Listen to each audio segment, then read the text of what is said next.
A questão da traição ecoa na mente do jovem ao ver sua amada nos braços de outro, que menciona ter demorado para invadir sua casa. Com o fim do mundo, não havia mais sociedade civilizada, e o poder governava tudo.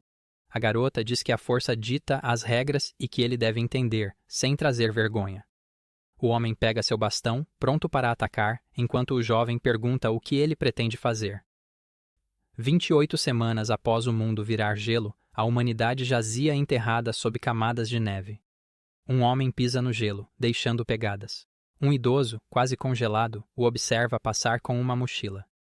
Tira a máscara, respira o ar frio e diz que ninguém explorou a área, pois comida e combustível eram escassos. O jovem olha do penhasco, notando que o gelo era mais profundo e supondo que seria seguro ali. De repente, o chão começa a tremer. Ele se vira, dizendo que isso é ruim, perguntando-se se é um terremoto. O mundo congelado era Deus dizendo que as civilizações são frágeis como camadas de gelo. O jovem mergulha num abismo gelado, percebendo que cair significa perder a vida. Pega seu equipamento, diz para não desistir e se firma na parede de gelo, mal se mantendo em pé. Ele acha que não está desacelerando o suficiente. Por fim, ele cai sobre uma loja antiga. No chão, sorri, dizendo que caiu na neve e teria morrido se fosse sólido. Afinal, como dizem, o que não mata, fortalece. Olhando adiante, ele parece ansioso. O mais temível neste mundo gelado era uma criatura de 3 olhos, os peles brancas, monstros que veem humanos como presas. O jovem está prestes a terminar sua frase, mas se assusta com uma armadura branca. Ele foge imediatamente, pensando que ainda está longe de estar em segurança. Um parasita rasteja pelas estalactites de gelo penduradas no teto.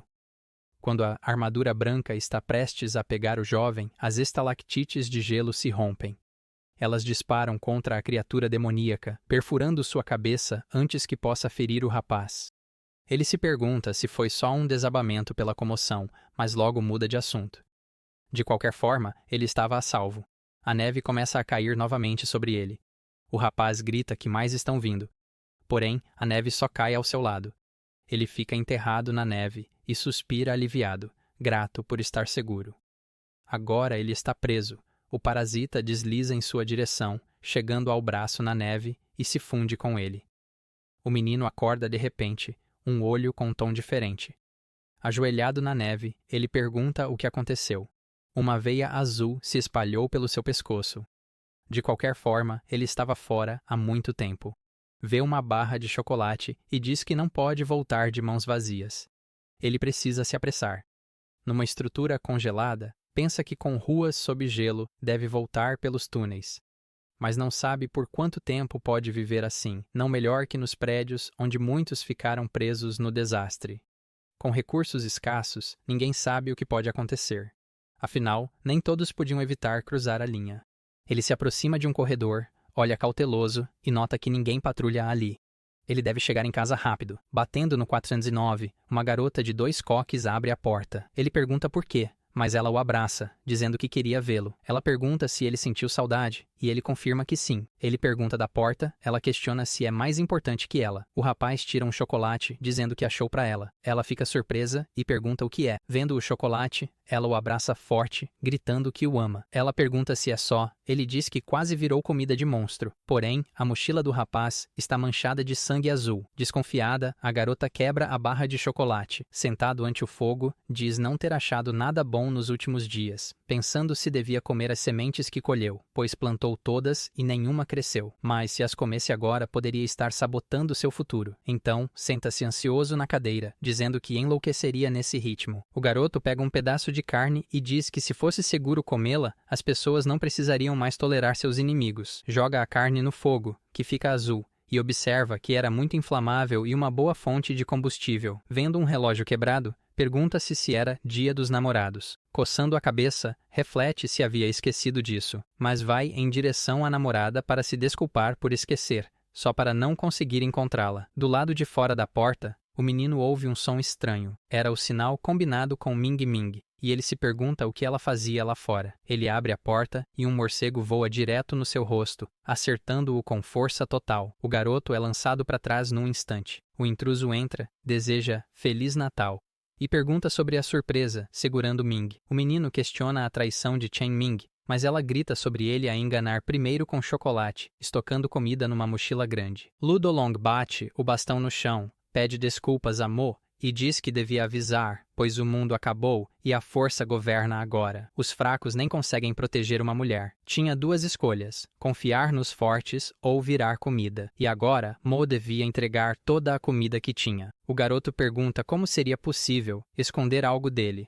Mas Lu Dolong não acredita e diz que é o fim. Ele bate na perna do menino, acerta seu rosto, arranca um dente e quebra seu braço. Foi uma cena de horror. Eles o espancaram até a morte. Todo ferido, um capanga de Dolong vasculha a casa toda, mas não acha quase nada. Dolong diz para serem mais minuciosos e pede uma faca. Então, ele corta Mo, que ainda está caído. Sem vida, Mo pensa que seu maior medo se realizou. Se tivesse outra chance, os faria pagar. Ele queria viver, e assim, uma entidade atende seu desejo. Mo acorda num escritório, com o computador ligado. Seus olhos se abrem. Ele grita o nome de Lu Dolong e se pergunta o que houve. Tinha morrido, mas agora não tinha ferimentos. Faltavam só 28 horas para o mundo congelar. Com protestos violentos nas ruas, a polícia mobilizou uma força massiva para contê-los. As elites de Manhattan bebiam, gangues negociavam em Brooklyn. Ninguém sabia o que viria, exceto ele, que voltara no tempo. Todos admiravam a aurora boreal.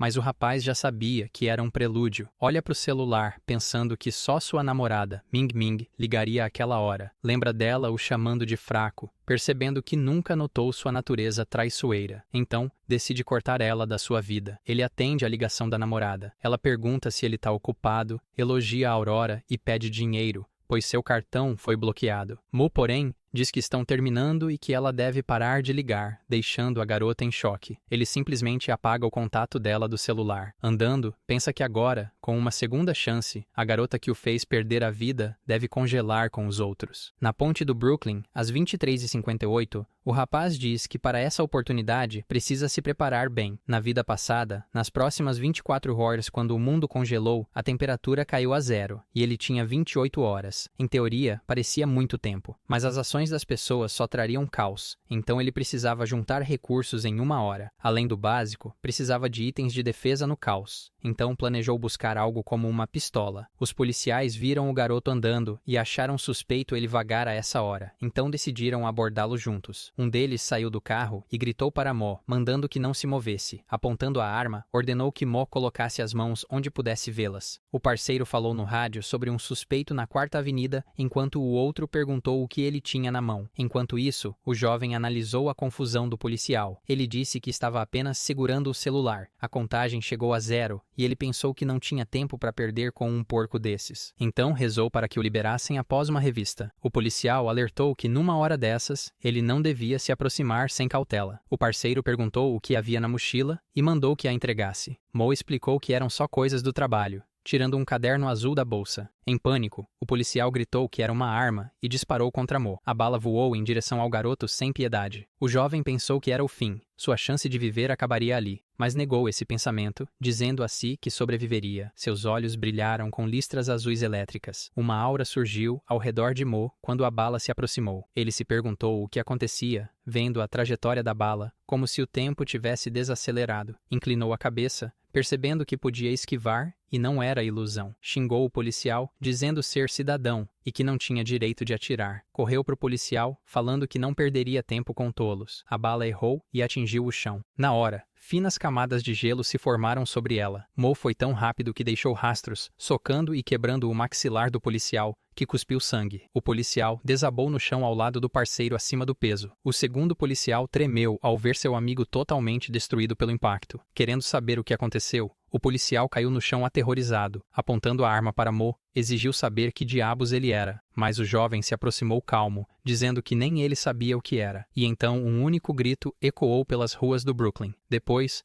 o policial gordo relatou que um oficial caiu e um suspeito fugiu armado. Ele repetiu o chamado, implorando que a central respondesse. Vendo um rastro azul à frente, murmurou que seu dia estava amaldiçoado.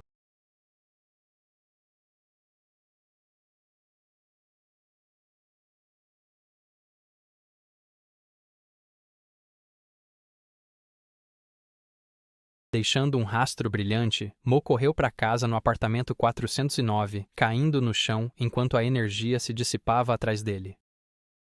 O jovem ofegava, atordoado, questionando se o que aconteceu era real, querendo entender como conseguiu fazer tudo aquilo. Então pegou a arma, determinado a testar se poderia fazer de novo. Ele mirou a pistola no espelho e disparou. Seu poder de gelo ativou, tornando um de seus olhos ciano. Mo avançou de repente, pegando a bala com a mão. Sorriu empolgado ao perceber o que fez, imaginando se tinha despertado algum tipo de superpoder. Olhando para o ombro coberto de gelo, questionou o porquê, já que o congelamento global nem tinha começado. Seria porque se moveu com a bala, como um jato supersônico talvez. Concluiu que essa habilidade afetava sua velocidade. No papel parece simples, mas com seu conhecimento do apocalipse, já estava à frente de todos. Uma batida na porta o fez virar para ver quem o procurava. Era uma senhora idosa chamada Sra. Feng. Ela perguntou ao jovem Mo sobre o tiro que ouviu. O rapaz inventou uma desculpa, dizendo que era só a TV, que quebrou o controle, e pediu desculpas pelo barulho. Mas a mulher suspirou, lembrando-o do incidente no supermercado próximo. As ruas não eram seguras, então ele deveria ter cuidado. Mo agradeceu e se desculpou pela preocupação, mas ela voltou ao seu apartamento, dizendo que jovens não devem se esforçar demais. O jovem logo voltou sua atenção ao problema principal: recursos. Lembrando do supermercado mencionado, percebeu que poderia ter tudo necessário para o apocalipse. Então, com um sorriso malicioso, ele decidiu estocar sua comida. No mercado, o caixa bocejou enquanto uma câmera filmava as prateleiras. Capturou só Mo olhando a comida, mas num piscar, ele sumiu num borrão. A moça nem notou, continuando a bocejar de cansaço. Mas então, um recibo enorme apareceu na sua tela. Ela se perguntou o que era e se alguém tinha feito uma compra. Lendo uma nota no fim, viu uma mensagem pedindo para não ter medo e ir para casa. Isso fez a moça questionar os recibos estranhos. Primeiro foram roubados, agora recebiam mensagens estranhas no caixa. No entanto, ao mesmo tempo, 2 homens entraram na loja. Um deles tinha uma pistola na mão. A moça suspirou, pensando no que estava acontecendo ultimamente. Mas o homem apontou a arma para ela e pediu desculpas. Era um assalto. Ele mandou ela correr enquanto uma aura gélida avançava para a loja. A arma começou a congelar com o frio intenso. Então a loja inteira ficou coberta de gelo. Um ladrão entrou e perguntou por que ficou tão frio de repente.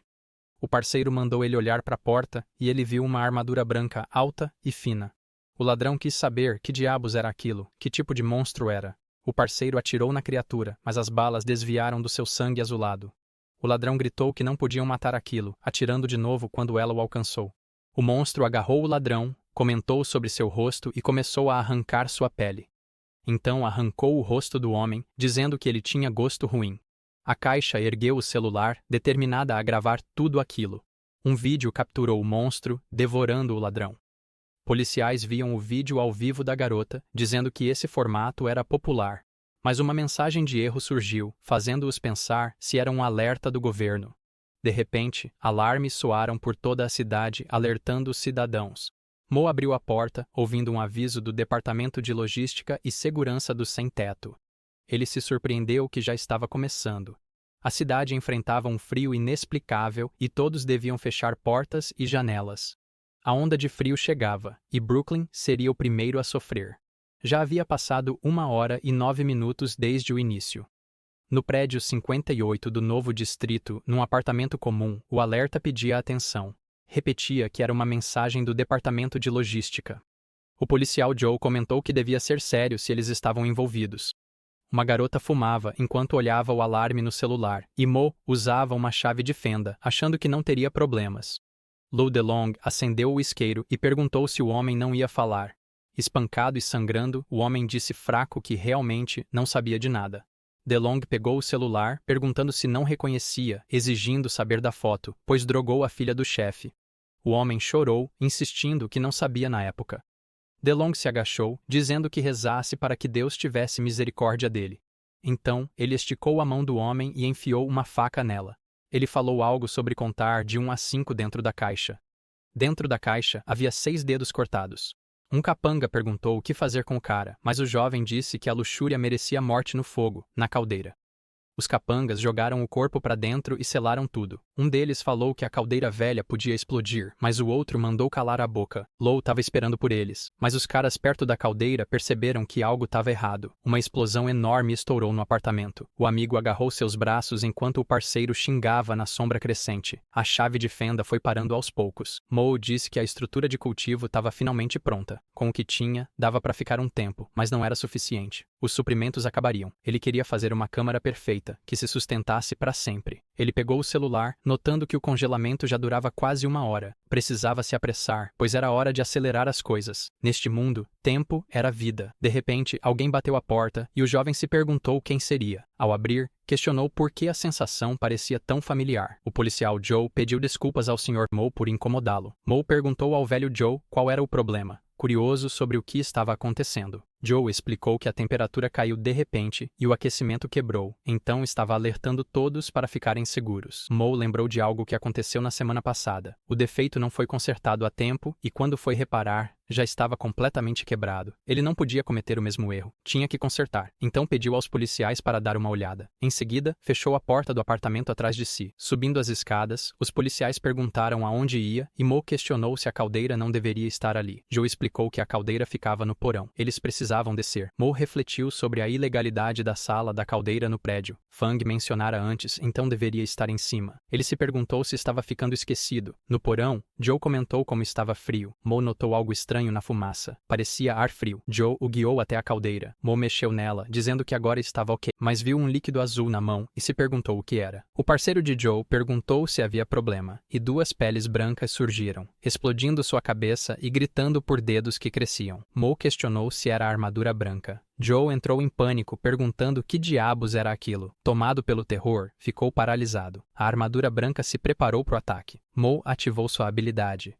Correu para Joe e o empurrou, evitando o golpe da armadura branca. Então fugiu, resmungando que o velho Joe quase perdeu a cabeça. Viu a porta aberta e correu para ela. Se corresse rápido, poderia escapar, mas a armadura os alcançou, boca escancarada. Mo se perguntou como ela acompanhava sua velocidade. O monstro quase o acertou. Mo pensou se era por carregar Joe, então o pegou, desculpando-se mentalmente por ter que jogá-lo. Então arremessou o velho Joe com toda a força. Joe voou, gritando: "Que diabo está acontecendo?" Caiu fora, desmaiado. Mo virou para a armadura, mas o monstro atacou com a cabeça. O jovem ofegou ao se esquivar do golpe. A armadura branca repetia a palavra dedo. Mo se perguntou se seu poder tinha relação com o velho Joe, tentando entender o porquê disso e como sua habilidade funcionava. Lembrou-se de segurar o velho Joe e perceber que sem ele, sua velocidade aumentava, mas sua habilidade era limitada. O monstro virou-se para atacar de novo. Lin Mo bloqueou o golpe, dizendo que sua condição não tinha a ver com a armadura branca, pois ao jogar o velho Joe, algo estranho ocorreu devido à ativação de sua energia. Ele se perguntou se havia alguma conexão entre eles. Notando as pedras no chão, Mo finalmente entendeu sua condição. Na vida passada, humanos enfrentavam armaduras brancas sem chance, então só pensava em fugir. Mas agora as coisas eram diferentes. Agora ele era o caçador, e não mais a presa. Mo pegou uma pedra do chão. Desta vez, ele não estava fugindo. Preparou o ataque, segurando a pedra em posição de beisebol, carregando energia no arremesso. Então, ele o arremessou contra a criatura. A suposição de Mo estava certa, como pensou, pois sua habilidade só afetava alvos contaminados por sua energia. Com aceleração cinética, a energia amplificada fazia até uma pedrinha ter o poder de um canhão eletromagnético. Sangue espirrou no chão, pingava do olho de Mo. Ele se perguntou o que acontecia, vendo seu sangue azul e querendo entender que diabos era aquilo. Mo caiu, vomitando sangue, inconsciente, imóvel. Seu último pensamento foi sobre o frio que sentia. Antes de tudo escurecer, o velho Joe chegou, segurando-o, chamando-o de Lin e pedindo que abrisse os olhos. Na casa de Joe, sua esposa disse que o vento estava forte demais. Nesse ritmo, não podiam levá-lo ao hospital. Enquanto isso, o menino lutava para abrir a porta. Joe mandou bloquearem o vento e ligarem o aquecimento. A esposa, aflita, disse que o garoto parecia envenenado, enquanto gritavam para ele não dormir. O policial achou a Sra. Fang e falou de Lin Mo, mas ela o cortou, mandando-o calar e buscar Xiao Zhou. Xiao Zhou chegou, pedindo licença a Joe. Ela pediu a Joe que deixasse Lin Mo ali, e Joe disse que o menino ficaria bem. O médico seguiu.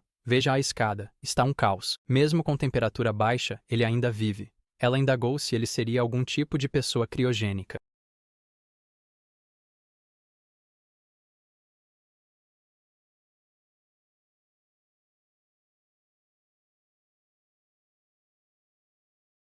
O médico começou a gravar um relatório. O paciente masculino era suspeito de envenenamento e ainda estava em coma. Seus sinais vitais estavam anormais. Temperatura corporal em torno de 10 bedelhos, mas pulso e reflexos nervosos normais. Ela desligou o telefone, dizendo que era inacreditável. A separação do sangue estava completa e ela precisava verificar os resultados. Percebeu algo nunca visto. Antes de centrifugar, o sangue parecia normal. Mas depois, impurezas azuis foram separadas. Como a análise demoraria, ela precisava continuar observando as características externas do paciente. No corpo dele, sem olhar de perto, as marcas podiam ser confundidas com veias. Mas, numa inspeção mais detalhada, pareciam uma reação alérgica. De repente, Lin Mo abriu os olhos.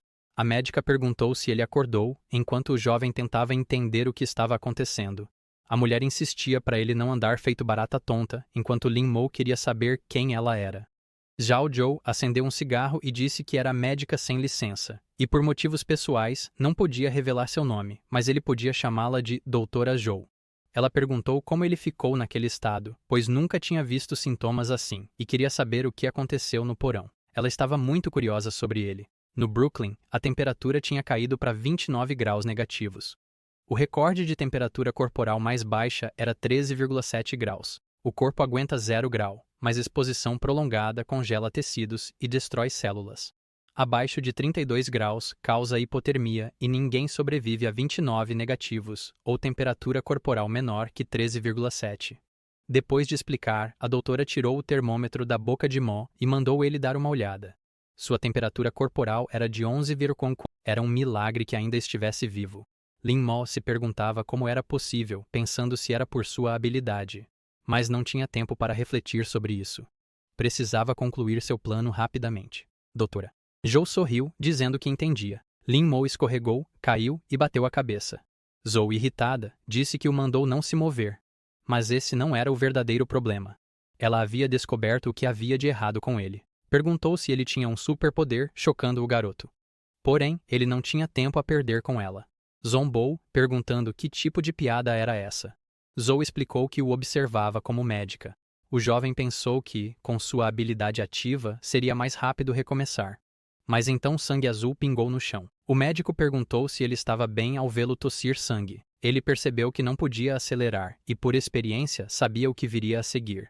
DeLong foi até uma porta e disse que, após falar com a doutora Zhou, deviam se comportar melhor. Seus subordinados compreenderam. Então ele parou em frente ao apartamento 509. Dentro estavam Zhou e Lin Mo.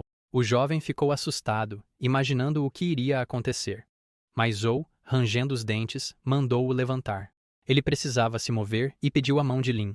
Lin sentou-se na maca e perguntou qual era o problema. Mas o médico ordenou que ele se deitasse de volta. Não havia mais espaço para perguntas. O jovem queria entender por que tudo isso acontecia tão de repente. Zhou disse que para sobreviver, ele devia fazer exatamente o que ela mandasse, sem se mover. Então ela apertou o botão para abrir a porta. Luo Delong entrou, pedindo desculpas pela intrusão. Foi recebido pelo Dr. Zhou, que perguntou o que queria. O homem pediu para entrar e conversar, e ela disse que fizesse como quisesse. Dentro da casa, Zhou perguntou o que ele precisava. O gangster disse que o morador do 409 estava em tratamento e queria falar com ele. Zhao respondeu que a pessoa que procurava morreu envenenada. DeLong apenas suspirou, dizendo que era lamentável. Lin Mo reconheceu a voz de Luo Delong e se perguntou por que ele apareceu agora. Se pudesse usar sua aceleração, poderia tirar a vida de DeLong sozinho. O gangster nota algo estranho e pergunta se pode verificar o paciente que piscou. Zhou diz que já havia contado a verdade a ele. DeLong acende o isqueiro e diz que a médica salvou muitos de seus irmãos de rua. Não há como retribuir, pois a culpa é dele. A mulher não devia se chatear. Mas ela não deve esquecer quem cuida da clínica e dela. Então, deve dar uma resposta rápida sobre algo. Ele sai do apartamento pedindo que ela pense nisso. Zhou reclama que é absurdo, mas diz a Lin Mo para levantar. DeLong já saiu e ela acha que ele tem muitas perguntas. Lin Mo pergunta por que DeLong quis tirar sua vida agora, sem motivo como antes, e por que Zhao o protege. Antes de tudo, ele pergunta à médica onde estão suas roupas. Ela se surpreende com essa primeira pergunta. Brooklyn chega a 40 graus Celsius negativos. Um capanga de DeLong diz que, jovem, Via o pai cuidar da fornalha e não queria ser um perdedor como ele, mas agora o admira. Seu amigo responde que era só o tempo ruim lá fora e não precisava lamentar pelo pai. DeLong pergunta se achava que tudo melhoraria em dias. O subordinado se desculpa, mas diz que antes havia mensagens do governo a cada 20 minutos, e agora nem internet há, como se tivessem desistido. Então essa onda de frio repentina deve ser o castigo de Deus para a humanidade. Zou, amarrado, pergunta por que Deus não pune um pecador como ele então. DeLong se aproxima e diz que só administrava o apartamento e queria saber se a ordem que criou não era harmoniosa. Mas o policial reclama que ele ordenou que todos saíssem e trouxessem suprimentos, ou cortaria o aquecimento.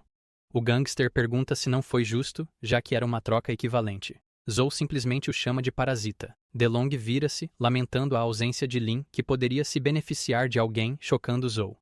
Zou pergunta se Lin está vestido e pede que venha, mas ele mal consegue se vestir. Ele pergunta o que ela quer e a médica questiona quanto tempo ele ficou inconsciente. Ele chuta 6 horas, mas ela diz que foram 6 dias, surpreendendo-o ao explicar tudo. DeLong controlava o aquecimento, forçando trocas. Muitos saíram, perdendo a vida, crendo ir ao céu. Lin Mo o amaldiçoa, dizendo que onde quer que esteja, ainda é uma besta. Então ele pergunta se há alguma forma de recuperar seu corpo. Zou sorri com o cigarro na boca e diz que sim, mas há uma condição, já que ela tem uma clínica clandestina e não faz caridade. Ela pergunta se ele aceitaria. Lin Mo questiona a condição, dizendo que concordaria se pudesse cumpri-la. Ela segura o queixo dele e diz que ele será seu objeto de estudo, garantindo que a pesquisa não o prejudicará. Lin Mo sorri e responde que o negócio está fechado. A mulher explica que há uma substância especial no sangue dele, ainda não identificada. Ela absorve radiação térmica e converte em energia utilizável para todo o corpo. Mas absorver demais deixa seu corpo frio. Basicamente, seu corpo agora armazena energia, por isso está com fome. Lin Mo pergunta se comer seria suficiente para se recuperar. O médico concorda, mas a quantidade necessária seria enorme e ela não tinha tanta comida. O homem diz para não se preocupar, pois ele daria um jeito. Ele vai ao apartamento pelas escadas de emergência, pensando que foi bom ter se preparado e planejado comprar suprimentos, movendo-se furtivamente contra os capangas de DeLong, pois chegar em casa seguro seria uma vitória. Ao abrir a porta do 409 e apertar o botão da chave, nota que tudo dentro estava congelado. Lin Mo se pergunta se cortaram o aquecimento, pois isso poderia congelar alguém até a morte. Mas por causa de DeLong, seu quarto tinha se transformado num iglu. Então ele abre uma caixa, dizendo conter o alimento mais calórico. Dentro havia pilhas de barras de chocolate. Lembra-se de Ming Ming e diz que precisa trocar essa marca na próxima compra. Então ele morde a barra com toda a sua força. Porém, não houve reação, e a dose parecia insuficiente. Então ele precisou aumentar. Então ele come chocolate sem parar, sentindo algo dentro dele ansiar por calor, uma sensação ruim de perda de controle. Os capangas abrem a porta, surpresos por estar destrancada, já que o chefe planejava cortar os dedos do homem para abri-la. Mas hoje abriu sozinha e havia muitos suprimentos dentro. Lin Mo sorri enquanto come o último chocolate. Os capangas preparam as armas e perguntam quem ele é e como abriu a porta. Zou, no laboratório, vê o relatório final e nota que a reversão afetou a atividade neural dele. Isso era péssimo. Se repusesse glicogênio demais, ele se tornaria diferente. Um capanga grita que não importava quem ele era, pois tudo ali pertencia a eles. Mas a energia antes azulada de Lin Mo fica vermelha ao entrar em estado de loucura. 2 horas antes, Zou foi à sala da caldeira e perguntou o que houve para transformar o quarto 409 nisso, notando algo estranho no chão e querendo saber o que era. Mas ela coleta como amostra, dizendo que era interessante. Contudo, uma câmera estava apontada para o local. Ela diz que terá que ir à sala de segurança para descobrir a verdade. Num gravador, um homem anuncia aos moradores que distribuam suprimentos racionalmente para evitar desperdício. Capangas de DeLong agarram Zou, dizendo que era pesado, mas o amigo lembra de vigiar a caldeira como o chefe disse. DeLong continua dizendo que todos devem pagar uma compensação pelo aquecimento. Um bêbado pergunta se é piada de Zou, mas o colega diz que não parece o velho. O gangster explica a gravidade da situação, caminhando até o interruptor de aquecimento. Disse que o desligaria por um tempo para poupar recursos. Com um olhar lunático, ele o desliga. Lin Mo acorda, encarando um homem que pergunta se ele odeia. O garoto, vestido de prisioneiro, questiona o que deveria odiar. A figura pergunta se ele odiava DeLong, repetindo Lu DeLong. Lin Mo diz que o odiava, agarrando um capanga e emanando energia. O capanga é envolvido por uma aura vermelha. O olho de Lin Mo fica da mesma cor. Ele acha que o capanga era Lu DeLong, comparando carnes. Arremessa o homem, lançando-o do prédio em chamas vermelhas. Chocados, veem o corpo carbonizado, caído do quarto andar. O amigo pergunta quem é Lin Mo, se é um alienígena, ao se aproximar. Ele nota as energias e se pergunta se é uma aurora vermelha, logo percebendo que não há como vencer Lin Mo, e avança contra o homem, decidido a fazer o que puder. Mas a figura encapuzada sorri, vendo a imagem de Lu DeLong no capanga. Ele usa sua velocidade para surgir atrás dele, chocando o garoto com sua incrível rapidez. Lin Mo o provoca, chamando-o para atacar. O capanga então ataca, mas o homem já não estava mais lá. Tentando golpear novamente, Lin Mo aparece atrás dele, pensando em Lu DeLong, e manda que não se mova. A figura encapuzada prepara sua mão, esticando-a para trás, enquanto o capanga corre em sua direção, e então ativa seu poder com o olho, avançando e cortando o corpo do homem ao meio. De repente, alguém abre a porta. Ming Ming chama por Lin Mo, surpreendendo o garoto com sua presença. Ele olha para Ming, que apontava uma arma para ele. Então, atirando um dardo em seu estômago, ele pergunta por quê. Zhou diz que era só insulina, fazendo a aura de Lin Mo sumir. Quando ele cai nos braços dela, o médico explica que era para baixar o calor do corpo. Mas ela olha para frente, espantada. Como as plantas floresceram, ela queria saber o que aconteceu ali. Fome causa atrocidades, canibalismo, guerras, coisas que se repetem na história. Com o avanço agrícola, a sociedade humana foi se estabilizando. Mas a fome persistiu, pois num mundo gelado, plantar é quase impossível. A história estava prestes a se repetir. Mas há sempre exceções, e Lin Mo dorme com a cabeça nas plantas. Zhou diz que ele acordou há pouco e precisa dormir mais, se desculpando. Ela quer saber o que é tudo aquilo, pegando um tomate com as mãos. Logo depois, ela dá uma mordida no tomate. O médico analisa o sabor, dizendo que não era ruim, e a quantidade dava para alimentar o prédio todo. 2 pessoas andam pela neve. O estômago de uma garota ronca, e ela fica envergonhada com o barulho. Seu parceiro pergunta como ela está e se aguenta mais um pouco. Mas a garota só diz que não deve ser problema. Aí o amigo toca no casaco e diz que lembrou de uma barra de chocolate. Ela tenta recusar educadamente, mas ele diz que DeLong quase pegou e achou que estava nesse casaco. A esposa manda ele parar de procurar, lembrando que deram um chocolate para a filha de manhã. O marido olha para ela, perplexo. Ele ri, dizendo que esqueceu total, se depreciando como inútil, quando uma garra surge e destrói seu rosto. Sua esposa fica em desespero com o que acabou de acontecer. Afinal, enfrentavam uma criatura enorme de armadura branca que segurava seu marido, devorando o resto do corpo. O sangue respinga no rosto da esposa, e a criatura diz que ela parece deliciosa. A mulher pergunta o que era aquilo, mas alguém loiro grita para ela não ficar parada.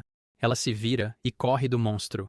O loiro grita para a garota vir até ele e correr se quiser viver. A mulher foge da criatura, mas o monstro tenta agarrá-la. Ela olha para trás, tropeça na neve e cai. Ela cai com força e tenta se levantar enquanto o monstro a persegue, chorando e implorando por sua vida. O loiro pega uma garrafa com pano, acende e joga na criatura, que é atingida, causando uma explosão. Faíscas caem na mulher. A criatura, em chamas, grita odiando o calor. A esposa tem chance de fugir. Olhando o prédio, ela pensa que o monstro talvez não a tenha seguido. Vendo um elevador, ela imagina que poderia se salvar. Mas o monstro ainda a perseguia, chocando a mulher desesperada para sobreviver. Ela chora e aperta o botão do elevador. A criatura de armadura branca a chama. A moça grita pro elevador se apressar. A loira surge, manda fechar os olhos, surpreendendo-a. Luzes piscam, cegando o monstro que odeia o brilho. A loira ergue a mão com uma palheta, pronta pro rock. Ele toca a guitarra para salvar a mulher. Ondas sonoras explodem. A criatura grita odiando o rock, contorcendo-se em agonia. O nome dela era Dorothy Pérez, e seu sonho de criança era ser médica. Adulta, virou enfermeira, mas estava insatisfeita com tudo à sua volta. Aí conheceu Matt, que comia tímido ao seu lado, e ela parecia feliz junto dele. Depois disso, casaram-se e tiveram uma filha. Por fim, mudaram-se para um apartamento novo. Mas ela sabia bem, o mundo podia congelar ou bandidos invadir o apartamento. Temia o futuro após tanto sofrimento, tentando entender como aquele homem, só com um violão, domou o monstro, o mais absurdo de tudo. O homem termina a música, erguendo a mão bem alto no ar. A criatura tenta agarrá-lo, reclamando que o barulho era irritante. Ofegante, o homem pisa num botão no chão. Hastes metálicas descem do teto, perfurando e prendendo o monstro branco entre os destroços, pegando-o de surpresa. A mão do monstro treme em seus momentos finais. Dorothy, atônita, pergunta se acabou. Cai no chão chorando, dizendo que finalmente terminou. Mas ela olha adiante com cautela, ainda abalada por tudo o que aconteceu. O loiro estende a mão para a garota, dizendo que agora está tudo bem. Dorothy senta em frente a uma fogueira, perdida em pensamentos. Olha uma foto da família. O rosto do marido está ensanguentado. O homem lhe dá um pano, pedindo que o deixe descansar em paz. Senta-se e continua. Porque do pó ao pó, das cinzas às cinzas. Precisamos proteger os vivos, além de chorar os que se foram. Dorothy olha para ele com uma cara estranha. O cara acende o cigarro e diz para não se preocupar, criando um clima esquisito entre eles. Dorothy se apresenta e o loiro gagueja, falando que ela pode chamá-lo de Corbin. Ela agradece olhando para o lado, e Corbin aceita o agradecimento. Dorothy pergunta se ele também estava saindo para buscar suprimentos. Corbin diz que é complicado, abre a caixa da guitarra e pede um segundo para mostrar algo. Veio de Seattle, atrás de um amigo, mas chegando aqui, ficou preso pela onda de frio. Mostra uma foto, diz que o amigo é o do chapéu. Tocavam juntos numa banda no colégio. Dorothy logo reconhece Lin Mo na foto e diz que era o cara do apartamento 409. Então, um estrondo sacode os dois, e Corbin pergunta o que está acontecendo, pois a cidade inteira treme com o evento. Ele questiona o que são essas coisas, enquanto um monstro branco pisa forte, outro tem o pescoço cortado, e um terceiro tem braços longos. Um exército inteiro de criaturas pálidas avançando. Dorothy nota a direção que seguem, pois é rumo ao prédio de apartamentos. Lin Mo finalmente acorda, confuso sobre seu desmaio, e vê um corpo feminino à sua frente. Assustado, ele tenta entender a situação. Joe termina algo atrás dele e pergunta se já acordou, pois colocou algo nele, fazendo Lin Mo questionar o que. O jovem está preso numa cadeira, e a médica diz que instalou uma medida de segurança, revelando uma coleira em seu pescoço. Coleiras são das mais antigas peças ornamentais, e seu significado sempre mudou. No passado, eram símbolo de escravidão, controle e posse, mas hoje podem ser brinquedos para adultos. Joe diz que Lin Mo não deve se preocupar, pois a coleira não é para isso. Ele questiona, pensando que não teria essa ideia se ela não falasse, lembrando que aceitou ser cobaia, mas não assim. A médica explica que a coleira é um monitor especial, e Lin Mo é cobaia, perguntando se ele lembra dos implantes que absorvem e armazenam calor. Porém, parecia ter outra função, e essa coleira foi feita para testar essa hipótese. Quando o açúcar no sangue sobe, ativa outro estado, e a coleira muda de azul para vermelho. Lin Mo pergunta do que ela está falando e que outro estado é esse. A médica então questiona se ele lembra o que aconteceu há 20 minutos. O jovem fica surpreso com a pergunta, notando que não lembra o que aconteceu. Joe diz para não se preocupar, tocando seu rosto. Ela explica que tudo bem não lembrar, pois ela estava lá para investigar como parte de sua pesquisa. Lin Mo sente que essa mulher o controla de alguma forma, mas quer muito entender o que está acontecendo, pois uma vez que descobrisse, certamente ganharia vantagem sobre ela. Joe aperta um botão, injetando algo em Lin Mo. Ele olha para o lado e vê um soro, questionando o que era. Ele nota que é glicose com concentração de 25%. A médica percebe a reação e diz que primeiro registrará os dados, enquanto Lin Mo só quer entender. Joe sorri e diz que quase esqueceu. Ela se ajoelha na frente de Lin Mo e o jovem pergunta o que ela planeja. A mulher põe uma planta entre as pernas dele, surpreendendo-o totalmente com essa ação inesperada. Ele olha rapidamente para a planta. Seu olhar e as marcas no corpo começam a ficar vermelhos. Uma energia vermelha então preenche o quarto. Ele grita que o médico ousou enganá-lo, mas seu outro eu surge, achando interessante, e sai detrás de Joe. Indo em direção a Lin Mo, ele se aproxima do galho da planta, fazendo-o crescer e dar tomates. Então pergunta se Lin Mo consegue vê-lo agora. O jovem indaga o que está acontecendo, e o outro eu diz que é bom se encontrarem de novo. Lin Mo questiona se é seu outro eu, tentando dizer ao médico que está alucinando.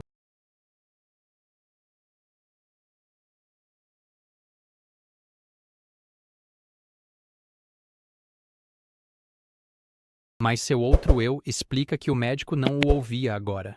Lin testa, notando que não há reação ao falar, e pergunta se foi obra da entidade. O outro eu diz que, de certo modo sim, mas não totalmente. Lin Mo, irritado, questiona o não totalmente e quem ele era, além de serem idênticos. O ser explica que estavam juntos, para ser exato. Afinal, sozinho, não teria chegado a esse nível. Baixa o capuz, dizendo que isso revelaria sua identidade. Lin Mo fica chocado ao ver. Afinal, os olhos do outro eram azulados, e ele pergunta se Lin lembra. O jovem diz que era o parasita da caverna, e ele confirma, mostrando a marca. Explica que os poderes e a ressurreição eram graças a ele. Virando mulher, ela diz para os dois se darem bem. O Departamento Nacional de Segurança e Logística, ou ASLN, era um dos poucos setores da agência que operava de forma autônoma. A agência tinha unidade médica própria, setores administrativos com pessoal competente e até unidades militares. Após o colapso do governo, essa agência era vista como o último bastião da civilização no mundo. Alguém chama Qiao Luo, perguntando sobre a rede, enquanto a mulher tem uma foto dela e Ju na mesa. Qiao Luo responde que a senhorita Bárbara fez a mesma pergunta 28 vezes nos últimos 2 dias. Bárbara suspira, olhando para seu parceiro. Qiao Luo começa a falar do setor de TI e um problema de hardware, mas Bárbara grita que já entendeu. Ripley, líder nível 4 em bioquímica, diz que estão só passando a responsabilidade adiante. Bárbara pergunta do relatório, e Qiao Luo diz que está quase pronto. A mulher fala que tá bom e para mandar para ela primeiro, e o subordinado questiona o resto. Com desdém, Bárbara diz que o careca nem ia ler direito mesmo. Como a situação tá urgente, ela abre um documento do governo. Ela acha que tudo tá começando de novo, e o chefe careca reclama que não é hora disso. Frank Kordic, ministro nível 2, grita sobre mudanças climáticas, ataques cibernéticos, comunicação inútil, operadores sem contato por 48 horas e agentes não ativados. Então, eles estão encrencados e precisam agir logo.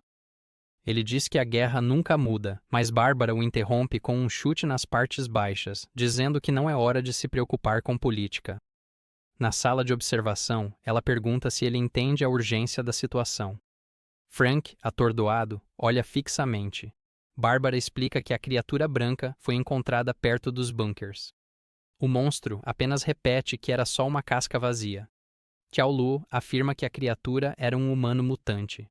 Frank questiona, mas Bárbara o manda olhar para o pescoço do monstro. O careca se concentra e nota uma coleira na criatura, identificando-a como membro das operações de campo. Ele quer saber o que aconteceu. Bárbara diz que foi antes da queda da rede.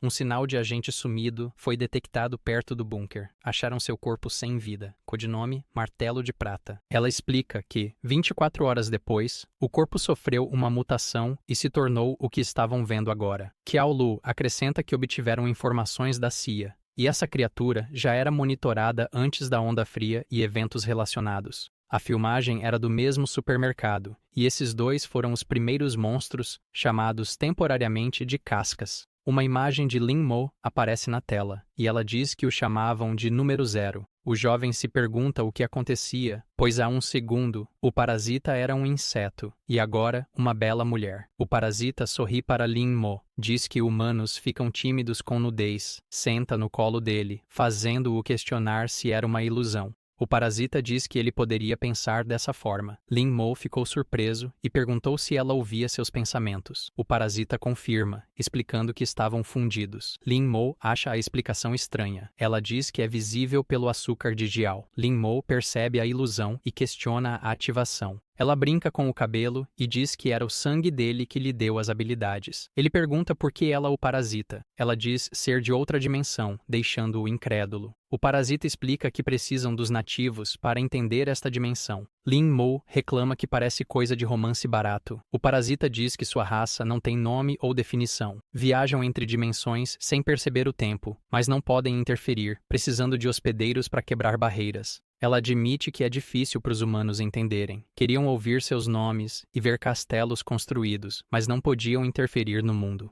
Como provar que existiam? Lin Mo pergunta se isso era filosofia existencialista, pois pelo que ela dizia, parecia bem solitária. O parasita se surpreende, ri e pergunta se ele sentia pena dela. Se isso era empatia humana, escolher humanos como hospedeiros foi a decisão certa. Ela o abraça e diz que sua expressão é fofa, mas tem más notícias. Desde o momento em que se fundiram, Lin Mo se tornou um alvo para as cascas. As criaturas brancas avançam como lobos reunidos em direção ao apartamento. O líder sente cheiro de comida e inimigo, ordenando que avancem para o prédio. As criaturas se chocam contra a estrutura. Lin Mo pergunta sobre cascas. Ela diz que ele logo descobrirá. Se precisar de algo, ele pode procurá-la. Agora sabe como. O parasita bate palmas e o tempo volta ao normal. Um frasco cai próximo ao chão. Uma cabeça decepada pousa ao lado. Uma garota foge de uma criatura branca num corredor cheio de corpos. Moradores correm. Um homem é encurralado, gritando que a porta travou. As criaturas o alcançam, perfurando-o ao arrombar a porta. Os subordinados de Luo Delong cuidavam do oficial Zhou, mas se preparam para a luta quando as criaturas invadem, perguntando que diabos eram aquelas coisas. Zhu só observa enquanto os dois homens são empalados pelos monstros, se perguntando o que eram aquelas coisas, já que pareciam com a criatura de antes.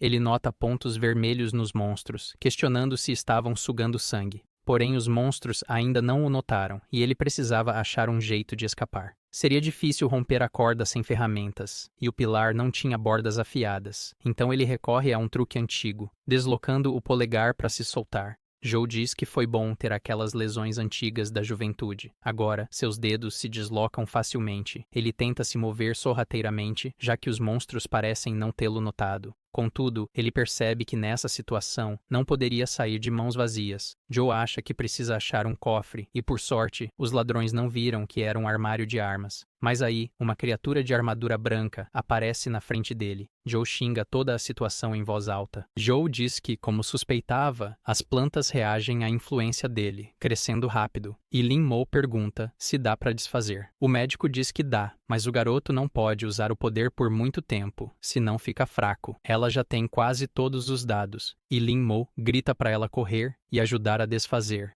Um tremor sacode a sala, e Zhou pergunta que barulho foi esse. A porta da sala começa a tremer. Assustado, o médico pergunta o que está acontecendo. Lin Mo se espanta e pergunta se pode ser um monstro. De repente, um aparece na sala. Ele nota que é uma armadura branca. O parasita sussurra no ouvido dele que é a Concha. Lin Mo se vira e pergunta por que ela ainda está lá, mas a criatura põe o dedo na boca, dizendo que não é hora disso. Se ele não agir logo, Zhou vai morrer. Lin Mo ativa seu poder e avança, resmungando porque todas as mulheres ao seu redor são tão complicadas. Ele pega Zhou no colo, pedindo desculpas e permissão, e foge rapidamente usando seus poderes. A criatura ataca a parede, já que Zhou não está mais na frente dela. Lin Mo pousa no chão, ainda segurando a garota, e pergunta se ela está bem. Porém, ele nota a expressão envergonhada dela. Ela toca o peito dele e diz que foi legal sentir o poder dele assim. Lin Mo a ajuda a levantar enquanto encaram o monstro. Zhou pergunta o que é aquilo, e o amigo diz que não sabe, mas é perigoso. Ele chama o Dr. Zhu e se põe na frente para enfrentar a criatura. Zhou lembra que ele não deve abusar das habilidades, e o garoto concorda, dizendo que quer falar algo, pois ela, mesmo desajeitada, ajudou muito, e ele agradece a Dra. Zhu.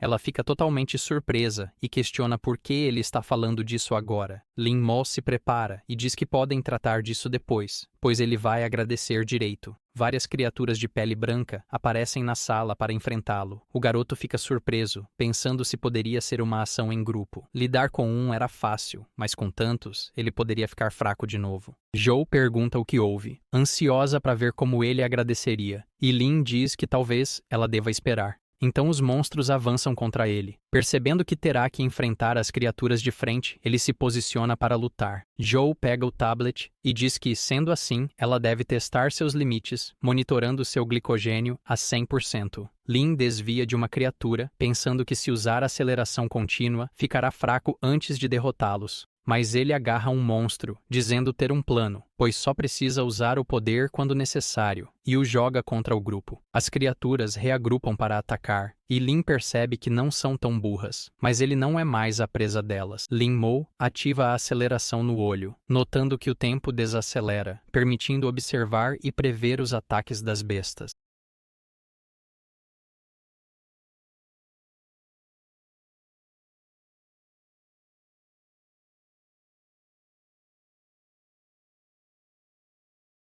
Assim, ele desvia dos golpes, notando que nem precisa acelerar o corpo todo. O mesmo vale para os ataques, avançando de novo, mesmo sem armas, só acelerando os punhos o suficiente. Ele pode causar uma explosão supersônica, destruindo tudo no recinto. Lin Mo encara as feras restantes e pergunta se estão com medo, pois ele só está começando. Zhou analisa os dados e diz que, apesar do gasto calórico igual, o uso da habilidade foi otimizado, usando menos de 10% da energia. Ela acha interessante, sorrindo, chama Lin Mo de cobaia e diz que ele poderia se soltar com aquele movimento anterior. Lin reclama que, como suspeitava, ela estava monitorando sua condição física. As feras atacam o garoto que prepara o golpe, gritando que a médica é fajuta enquanto libera uma explosão de poder. Lin Mo respira fundo após o ataque. Veias do pescoço azuis, braço consumido por energia, mas glicose ainda em 83%. Médico elogia suas habilidades, o garoto apenas olha para a mulher. Ela pergunta, pois ele sabe muito, e ordena que conte tudo, soltando fumaça. Na sala da caldeira, o corpo da criatura branca jaz ensanguentado. Zhou, inconsciente sob o monstro, de repente abre os olhos. Olha ao redor, pergunta o que houve e nota o sangue no chão. Ele puxa a faca da barriga do monstro. Tentando entender, ele move o monstro para o lado. Lembra da luta e que sem a alavanca teria sido derrotado. Mas ele sai da sala, pensando no que aconteceria se os monstros voltassem e ele não tivesse tanta sorte. Uma vibração no celular no bolso o faz questionar se a rede ainda estava fora do ar. Mas a chamada era de um número desconhecido. Zhou guarda o celular e o interlocutor o cumprimenta. Bom dia, Josh Castilho. Pergunta se deve chamá-lo de Sr. Lâmina Curva. Lin Mo conta tudo a Zhou, evitando mencionar que morreu uma vez e viajou no tempo. A médica troca de roupa e diz que já esperava. Pede ajuda com o zíper se ele terminou de falar. Ele fecha o zíper enquanto ela explica ser um protótipo de traje de proteção do antigo emprego. Lin questiona a troca. Zhou diz para ele olhar para o teto. As criaturas brancas invadiram os dutos, talvez danificando a ventilação. Lin não notou a queda na temperatura? Ouve-se um barulho lá fora. Ambos vão à porta e encontram a filha de Dorothy. Zhou diz que é só uma criança. Lin explica que é sua vizinha. A menina corre. O jovem a persegue enquanto a médica diz odiar crianças. Lin se espanta ao ver o corredor. Está coberto de sangue e a menina aponta. Zhou vê vários corpos no chão, moradores do prédio. Lin se pergunta por que todos têm tiros. Ele se aproxima da criança, dizendo que é perigoso, mas ela aponta para o velho Zhou caído. Lin pensa que Zhou já morreu. Na vida passada, foi Zhou quem ofereceu comida primeiro, mas ele também perdeu para uma criatura de armadura branca.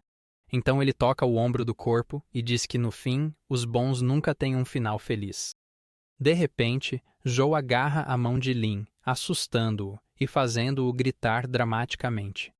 O velho explica que ainda não tinha morrido, mas ainda devia um favor a Lin. A menina pega a mão de Zhou e pergunta se ela é médica, pois sua mãe disse que médicos usam roupas com cruzes vermelhas, e ela tinha uma na mão. Zhou olha para a criança sem reagir, mas se aproxima e diz que abrirá uma exceção e não cobrará nada. Ela se ajoelha e pergunta o que o deixou assim, mas Zhou diz que é uma longa história desde que saiu da caldeira. Ele subiu as escadas de emergência, encontrou sobreviventes e, com os monstros chegando, só podia continuar subindo. Mas aí algo aconteceu. Lu de longe surgiu armado, atirando na cabeça dos sobreviventes que subiam as escadas, deixando os corpos para as criaturas brancas devorarem. Zhou questionou o homem, mas de longe disse que usava os fracos para ganhar tempo, atirando nos outros sobreviventes pelo caminho. Mirando na garota, falou que os fortes sempre dominaram os fracos por ordem divina, e atirou de novo, acertando Zhou, que se pôs na frente. Depois, de longe seguiu subindo, enquanto Zhou ficou caído sangrando até desmaiar. Zhou diz que a bala não atingiu o ponto vital, mas perdeu muito sangue e precisava se abrigar. Lin Mo repete, Lou de longe com raiva, avançando enquanto Zhou pergunta o que ele pretende. O jovem olha para trás e ativa suas habilidades. De longe atira em outros no caminho, que gritam para esperar, dizendo que são humanos. Mas ele os contradiz, dizendo que são carne fraca, e que corpos por todo lado era bom para atrasar os monstros, pois mesmo sendo um armazém velho, Devia ser o lugar mais seguro do prédio. Ele abre uma porta, esperando achar suprimentos, mas nota uma presença sombria vindo do corredor. Lin Mo abaixa o capuz, dizendo que encara o homem de novo, chamando Lu de longe com raiva. O gangster atira no jovem, perguntando se não devia estar no inferno, mas Lin desvia dos tiros, avança e chuta, cortando sua perna, então ataca com a mão em garra, cortando o braço da arma e agarrando a cabeça de DeLonge.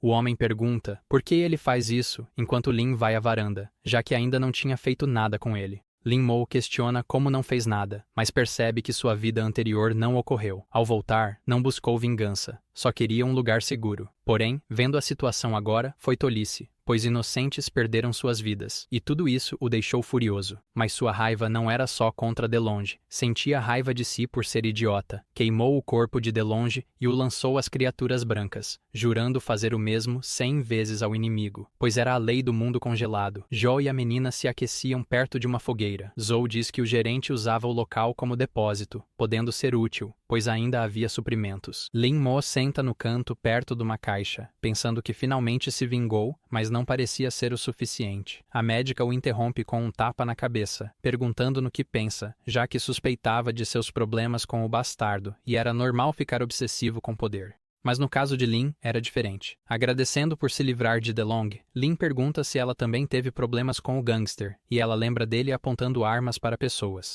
O jovem levanta e diz que a médica não precisa responder se não quiser. Como ficariam lá por hora e era usado para estoque, o aquecedor não funcionava. Olhando o lugar, tudo ainda parecia intacto, mas a velha Joe estava ferida e Meg era só uma criança. Então não podiam contar com o fogo no barril para sempre. Com criaturas brancas perigosas lá fora, precisavam reforçar a segurança da sala usando os materiais disponíveis. Porém, para obter calor de verdade, teriam que ir à sala de energia. Joe comenta que o prédio está cheio de monstros e teme o que pode acontecer se não agirem logo. Maggie espirra de repente durante a conversa. Lin diz que ela pode ter hipotermia se ficar parada assim, e Joe explica que só há uma saída. Passos são ouvidos dentro de um túnel de lixo. Mo cai de repente, batendo com a cara no chão, resmungando por ser justo o túnel de lixo. Mas ele se surpreende ao olhar para a frente. Vendo algo parecido com um núcleo, ele se pergunta se os seres brancos se fundiram aos moradores, formando um ninho. Ele se vira ao ouvir um barulho estranho, pensando se poderia ser uma criatura de armadura branca, mas Zoe cai de repente em cima dele. No chão, Lin diz que o médico o impede de levantar. O médico responde que ela pode se mover se ele tirar a mão. Ouve-se um barulho e ela faz sinal para Lin ficar quieto. A criatura olha para o lado, passando por eles despercebida. Zoe pergunta o que era aquilo, e Lin quer saber por que ela veio. Ela diz que precisa de 2 na sala de energia, e Lin pode desmaiar lá. De repente, o monstro avança para a parede onde se escondem. O jovem se pergunta que monstro é esse, diferente dos outros brancos. Ele está fraco demais para lutar. Pode acabar morto. Segundo o médico, as criaturas brancas não comem pessoas. Elas apenas drenam e armazenam o sangue. Mas ele se pergunta para onde todo esse sangue está indo. Maggie olha pela janela e pergunta a Joe o que está rolando, assustando o velhote com a cena bizarra. As criaturas brancas se espalham pelo prédio e uma mulher tá caída, barriguda. Corbin diz que ela parece morta e Dorothy fala que não vai mais atacar. De repente, uma luz surge do prédio e alguém é identificado usando código Morse. Dorothy pergunta sobre Morse e Corbin explica. É uma linguagem de sinais com letras e números. Depende do padrão. Joe, da janela, sinaliza com a luz, avisando que eles devem entender e não ir lá. Corbin se espanta com o código, e Dorothy questiona o que estão tentando dizer. O jovem entende pouco, mas diz à mulher que estão pedindo para eles irem lá. Os dois vão pro prédio, enquanto Dorothy parece hesitar, e Corbin diz que a filha dela deve estar lá. Mas Joe não quer que os dois sigam esse caminho. No ninho, Lin acha que devem seguir, mas uma criatura branca bloqueia a entrada. Ele não tem escolha senão enfrentar o monstro. Estalos no teto chamam a atenção da criatura. Lin e Zoe avançam, vendo nisso uma distração perfeita. O médico nota que as veias no chão parecem ligadas aos mortos. Lin concorda, achando bizarro usar humanos num ninho, quando algo surge atrás. É uma criatura de armadura branca com estrutura esquelética. Assume forma humanoide, parecendo um lich. A criatura arranca as próprias tripas e as transforma numa espada, atacando.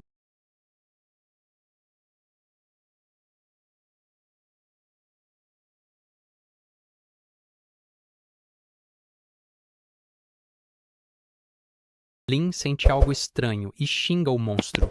Ele empurra Lin e acelera o passo. O monstro ataca. O jovem protege Zhou e é ferido nas costas. Recua com a mulher, diz que o monstro é bem mais rápido. Lin toca o ombro, pensando no poder do monstro branco. O monstro ruge, focando totalmente em Zhou. Lin Mo estranha o alvo ser o médico. O monstro ataca. O jovem salva Zhou, mas é cortado pelas espadas. Rápido demais. Lin mal aguenta. Podem morrer se continuar. Ele se pergunta se vai morrer de novo. O parasita surge, falando em fugir. Pergunta se não é isso que os seus fazem nessas situações, pois neste mundo gelado não há piedade. É um mundo onde todos são iguais. Se abandonar o médico, talvez sobreviva. Lin diz que não fugirá. Se o fizesse, seria igual a Ludolan. Afirma que não precisa perder a humanidade para sobreviver, surpreendendo o parasita. Lin explica. Se ela é parte dele, deve entender. Quando inocentes morrem, seu peito dói e ele se sente sufocado. Essa dor é sua humanidade sofrendo, como os fósseis ancestrais com fraturas, provando que não abandonaram os companheiros. Portanto, Lin só pode pensar em uma coisa agora. Já que tem esse poder, vai usá-lo a seu favor, formando veias pelo corpo e chifres. O símbolo no colar dele é consumido pelas veias. A criatura branca ataca Zhou. O médico sua de medo, mas o golpe é bloqueado. Uma criatura azul-branca surge e Zhou pergunta o que é. Lin é o monstro e diz que usará esse poder para proteger as pessoas. Ele se vê parecido com a criatura branca, mas não se sente igual. O jovem libera energia e seu corpo monstruoso brilha em azul.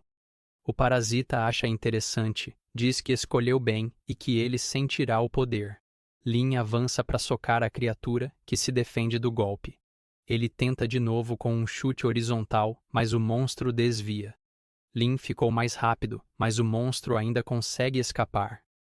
Zhou questiona o que está rolando, pois criou uma camada na pele, como se sugasse energia do ar e virasse poder.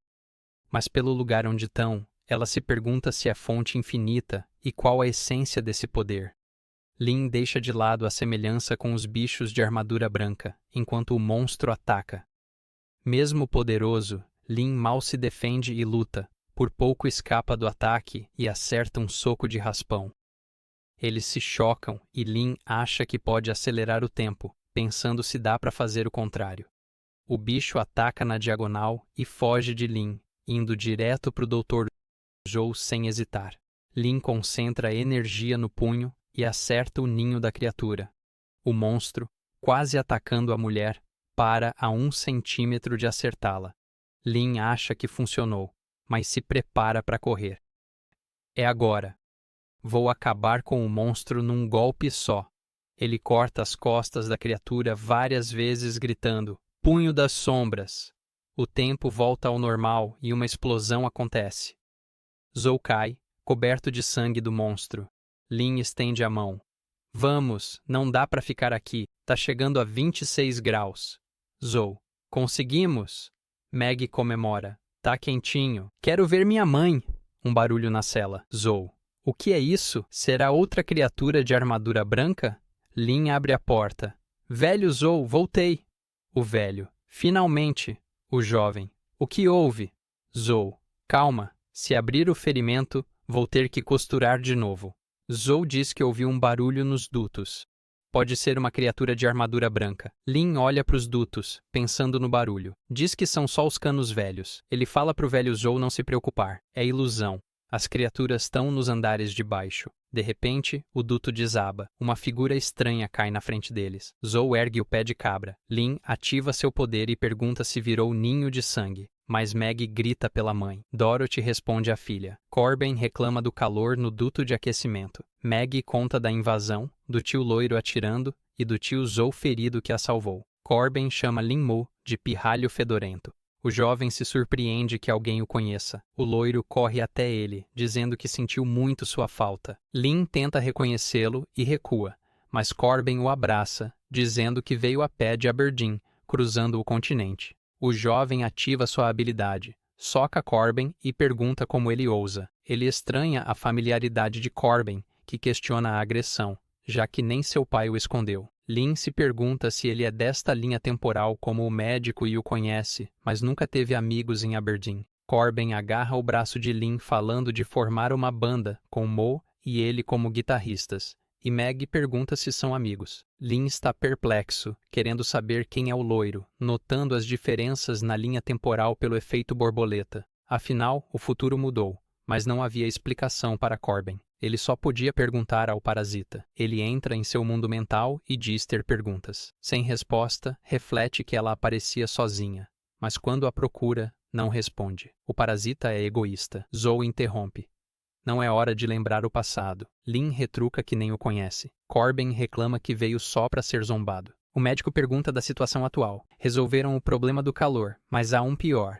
As criaturas brancas parecem filhotes da mãe, e os ninhos enviam sangue para ela. Logo, este prédio será assimilado se continuarem ignorando isso. Quando os ninhos de sangue assumirem o controle, Lynn conclui, dizendo que enfrentarão a criatura branca com a espada do intestino. Diz que poderia enfrentá-la, mas Zoe explica que não é simples, pois a luz indicadora fica azul e após usar Heisho, brilha mais. Lynn pergunta se Heisho é a forma preta e se consome muito calor. Zoe confirma que ativar esse estado consome muito calor, e agora não há o suficiente. Mas ele é o único capaz de lutar contra as criaturas brancas, e a situação é crítica. Mo reflete que para sobreviver e continuar protegendo, precisava de calor. Então, ele diz que teve uma ideia. Pergunta ao médico se há tábuas sobrando.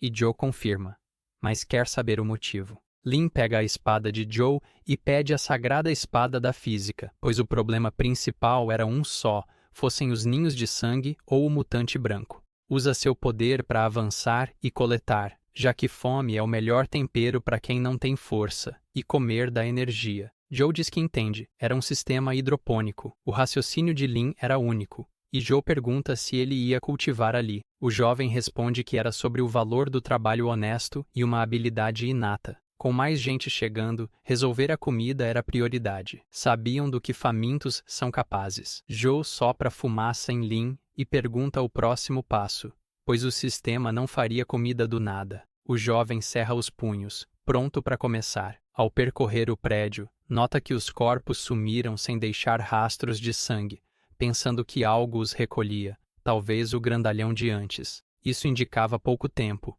com ninhos de sangue logo chegando ao andar, exigindo ação rápida. Lynn pretendia usar a forma preta para eliminar a fonte por completo. Antes precisava resolver a questão do calor e da comida. Corbin o interrompe chamando-o de Haigu e perguntando aonde ia sozinho. Lynn questiona como o seguiu. O loiro diz que todos entendem. Lynn não notou por achar vergonhoso ter um amigo assim. Ele entendia o amigo. Agora, numa grande empresa, um mendigo como ele era mal visto. Lynn indagou a relação disso com o cara. Corbin diz que, agora sozinhos, podia falar livremente, mas o jovem só o acha irritante. O loiro põe a mão no ombro e pergunta por que o irmão não falava. Lynn responde que estavam ferrados, cara a cara com o grandão na sala do ninho. Sob a ponte, Corbin chama Jerry, pois eram parecidos, expulsos e escondidos ali. Dali em diante, ele e o rato dependeriam um do outro. Mas se não quisesse, não precisava sair. Além disso,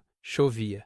E Lynn aparece, chamando-o. Diz saber onde o amigo estava, pois se escondia lá quando expulso, e pergunta sobre as surras. Corbin indaga se veio provocar. Lynn questiona como poderia fazer isso. Mesmo fugindo, não podiam só se esconder sob uma velha ponte, e se fossem fugir, deveriam fazê-lo com estilo. Corbin pergunta onde aprendeu essas falas clichês. Lynn estende a mão e chama Corbin, para fugirem com estilo junto a um bom amigo. Corbin diz que iria só para Lynn parar de fugir dessas coisas, e Lynn agradece. No presente, o jovem agarra o loiro, gritando que devem correr com um amigo. Corbin reclama que essa fuga não tem nada de elegante.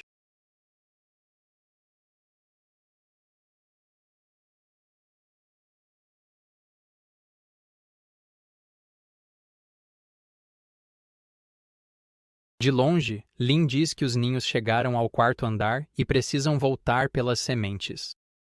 Corbin reclama da fuga sem estilo, e o amigo questiona por que ele diz isso numa hora dessas. O loiro pergunta se não foi ele quem disse, e Lin nega ter falado isso. Os dois discutem porque Corbin acha que Lin finge, e o jovem nega. Mas a discussão é interrompida quando um impacto quebra a parede. A mão da criatura perfura a estrutura. Lin se esquiva, achando que é tarde, enquanto Corbin vê a criatura quase esmagar a cabeça de Lin. O loiro prepara um coquetel molotov, atrai a criatura e joga, gritando para soltar seu irmão. O monstro tenta se defender do fogo, jogando Lin longe enquanto tenta apagar as chamas.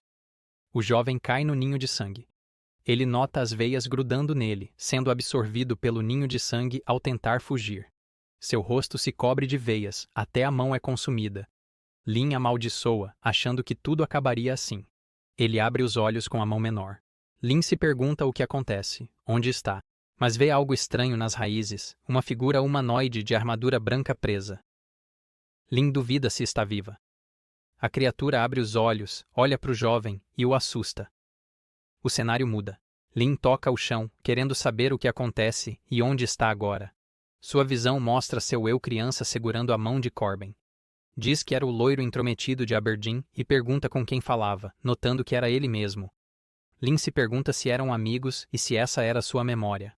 Mas sua versão criança grita que não, pois ele não era o loiro. Era amigo de Kurt Cobain, não de Lin, chamando-o de ladrão. Lin abre os olhos, quase todo consumido pelas veias.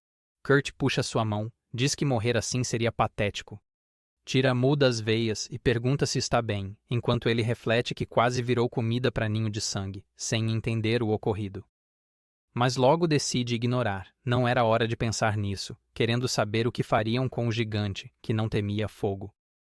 Kurt pega outro coquetel molotov e diz que o cara é durão, então vai oferecer outra bebida. Lin o interrompe, dizendo para não se apressar. A gordura dos blindados brancos queima rápido, mas o monstro absorve calor e se regenera.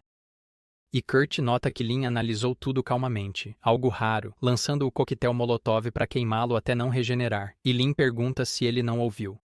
Desta vez, o monstro nem se importa em se defender contra as chamas. Lin decide usar a forma negra, pois não pode deixar aquela coisa ali. Mas nada acontece, apesar de sua tentativa. Lembra o que o médico disse, não tem energia para usar a forma negra agora, então não pode lutar. Contudo, Lin é subitamente atingido por uma ideia. Desde o início parecia algo familiar. O monstro absorvendo calor, e o médico disse que seu estado Haishan fazia o mesmo. Então, ele tem uma ideia.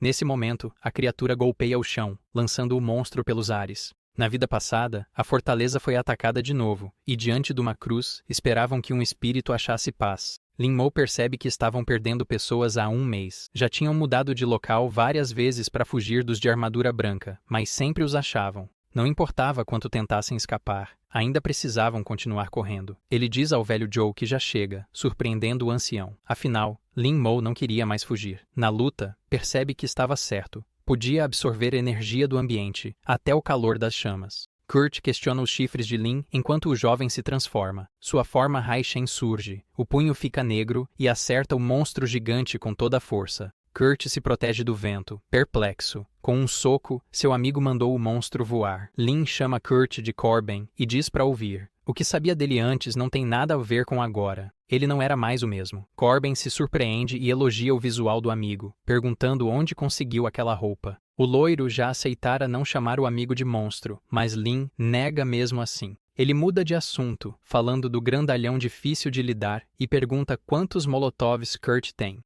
Kurt diz que vai checar, abre o case da guitarra e mostra que ainda há bastante. Porém, o monstro acorda com o soco e se levanta, encarando os dois. Corbin pergunta o que vão fazer e se vão correr. Lin hesita, tendo flashbacks do seu passado, pensando se deve fugir. O jovem fica determinado e decide não fugir, pois isso tornaria tudo chato. Corbin olha o amigo, vendo que mudou, e o chama pelo apelido Little Black. Lin reflete que o monstro não cairia fácil, pois mesmo com regeneração, era lento. Pisando na cabeça do monstro, o jovem soca, fazendo vários buracos no corpo da criatura. Lin recua, dizendo que agora era a vez de Kurt. Ele lança todos os molotovs do estojo, causando uma explosão massiva contra o monstro. A gordura era inflamável, então feridas profundas queimariam, mas logo se regenerariam. Lin ataca enquanto queima. absorvendo o calor da armadura e usando o inimigo a seu favor. Sua forma monstruosa ganha asas e sua energia emana com mais poder. Ele pisa com força, avançando rápido e destruindo tudo com sua explosão de energia. Lin usa o pé para parar o impacto, aponta para a criatura e, ao se aproximar, coloca o dedo no nariz dela. A energia cinética destrói toda a estrutura da criatura com um simples toque. Corben observa de longe e pergunta se foi uma barreira sonora, enquanto Lin reflete que, se todo o corpo for destruído, até a regeneração mais forte é inútil. Contudo, só conseguiu graças a Kurt, que apesar de suspeito, foi realmente útil. Ajuda o amigo a levantar, perguntando se está bem, pensando que parecia desleixado, mas não era idiota. Kurt questiona a educação, perguntando se iam descer para repetir, fazendo Lin pensar que era idiota. Corben grita quando eles entram no apartamento. No quarto 409, ele entende tudo. Vieram pegar sementes e solução nutritiva. Questiona quando o amigo aprendeu agricultura, como conseguiu isso tudo, e quando ganhou poderes. Mas Lin reclama mentalmente de achar um idiota mesmo após renascer. No colar de Lin, uma voz tenta se comunicar. O jovem se surpreende e Corben pergunta onde conseguiu um colar tão maneiro. Mo manda ele calar a boca e aperta seu nariz. Corben grita que está doendo e sangrando. Ju pergunta o que os dois estão fazendo. Lin questiona se o colar era para comunicação e diz que só conseguiu chegar ao quarto. A médica anuncia boas notícias. Acharam coisas velhas no armazém, como esta estação de rádio antiga.